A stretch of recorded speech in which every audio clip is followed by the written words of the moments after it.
આજે આપણે આવ્યા છીએ HP mount control integrated, model number છે MT71। આમાં એવી કમ્પ્લેન આવતી હતી વારે કે કોઈ પણ ફ્લોર ઉપર હોય અને 45 નંબરની એરર આવતી હતી। હવે આ એરર લિસ્ટ પ્રમાણે જોવા જઈએ તો અપ ડાઉન લિમિટ સ્વિચના પ્રોબ્લેમનું એમાં મેન્શન કરેલ છે। હાલ આ પ્રોબ્લેમ ઓબ્ઝર્વેશન કરેલ તે અનુસાર હાલમાં લિમિટનો કોઈ પ્રોબ્લેમ જ નથી, છતાં પણ માની લ્યો કે 45ની એરર આવે છે।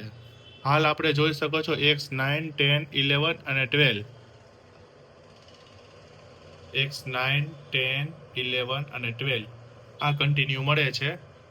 ફ્લોર ઉપર છે, લિફ્ટ સેકન્ડ ફ્લોર ઉપર, અને ડોર ઝોન કમ્પ્લીટ છે। આ ફોલ્ટ આપણે ક્રિએટ કરેલ છે અને જોયેલ। વારે કમ્પ્લેન આવી હતી કે લિફ્ટ અટકી જાય છે, દરવાજા કે કંઈ ખુલતું નથી અને બટન દબાવી તો કોલ કે કંઈ લેતું નથી। આ પ્રોબ્લેમ લાઈવ અમે તમને દેખાડી છે કે આ શેના કારણે થઈ શકે।